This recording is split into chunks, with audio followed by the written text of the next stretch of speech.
ಅಕ್ರಮವಾಗಿ ಮಾರುತ್ತಿದ್ದ ಮಾದಕ ವಸ್ತು ಜಾಲ ಪತ್ತೆ. ಪ್ರತಿಷ್ಠಿತ ಕಾಲೇಜುಗಳ ಯುವಕ ಯುವತಿಯರೇ ಇವರ ಟಾರ್ಗೆಟ್. ದೇವನಹಳ್ಳಿ ತಾಲೂಕಿನ ಆಕಾಶ ಆಸ್ಪತ್ರೆ ಸಮೀಪ ಮಾರಾಟ ಮಾಡ್ತಾ ಇದ್ದ ಇಬ್ಬರು ಆಸಾಮಿಗಳು. ಖಚಿತ ಮಾಹಿತಿ ಮೇರೆಗೆ ದೇವನಹಳ್ಳಿ ಆರಕ್ಷಕ ನಿರೀಕ್ಷಕ ಧರ್ಮೇಗೌಡರು ನೇತೃತ್ವದಲ್ಲಿ ಆರೋಪಿಗಳಿಂದ ಬರೋಬ್ಬರಿ 860 ಗ್ರಾಂ ತೂಕದ ಕೊಕೇನ್ ಪತ್ತೆ.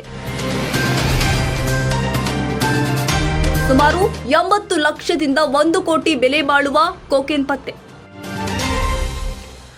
ಅಬುಬಕಲ್ ಖುರೇಶಿ 34 ವರ್ಷ, ರಾಮಗೌಡ 38 ವರ್ಷ ಇಬ್ಬರು ಬಂಧಿತರು. ಮೂಲ ತೆಲಂಗಾಣದ ಹೈದರಾಬಾದ್ನ ನಿವಾಸಿಗಳು ಅಂತ ಹೇಳಲಾಗ್ತಾ ಇದೆ. ಇದೀಗ ದೇವನಹಳ್ಳಿ ಪೊಲೀಸರ ಅತಿಥಿಗಳಾಗಿದ್ದಾರೆ.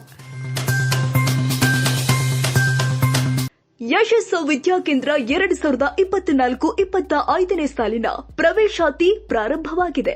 ಮಾಂಟೆಸರಿಯಿಂದ 10ನೇ ತರಗತಿಯವರೆಗೂ ಹಾಗೂ ಪಿಯು ಕಾಲೇಜು ಪ್ರವೇಶಾತಿ ಪ್ರಾರಂಭವಾಗಿದೆ. ಕೆಲವೇ ಸೀಟ್ಗಳು ಮಾತ್ರ ಲಭ್ಯ. ಅತ್ಯಾಧುನಿಕ ಶಿಕ್ಷಣ, ಉತ್ತಮ ಶಿಕ್ಷಕರು ಇದ್ದು 100ಕ್ಕೆ 100ರಷ್ಟು ಫಲಿತಾಂಶ ನೀಡಲಾಗ್ತಾ ಇದೆ.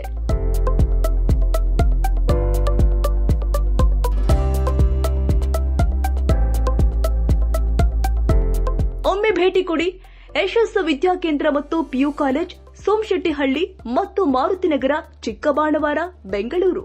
ಹೆಚ್ಚಿನ ಮಾಹಿತಿಗಾಗಿ ಸಂಪರ್ಕಿಸಿ 782 981 4447.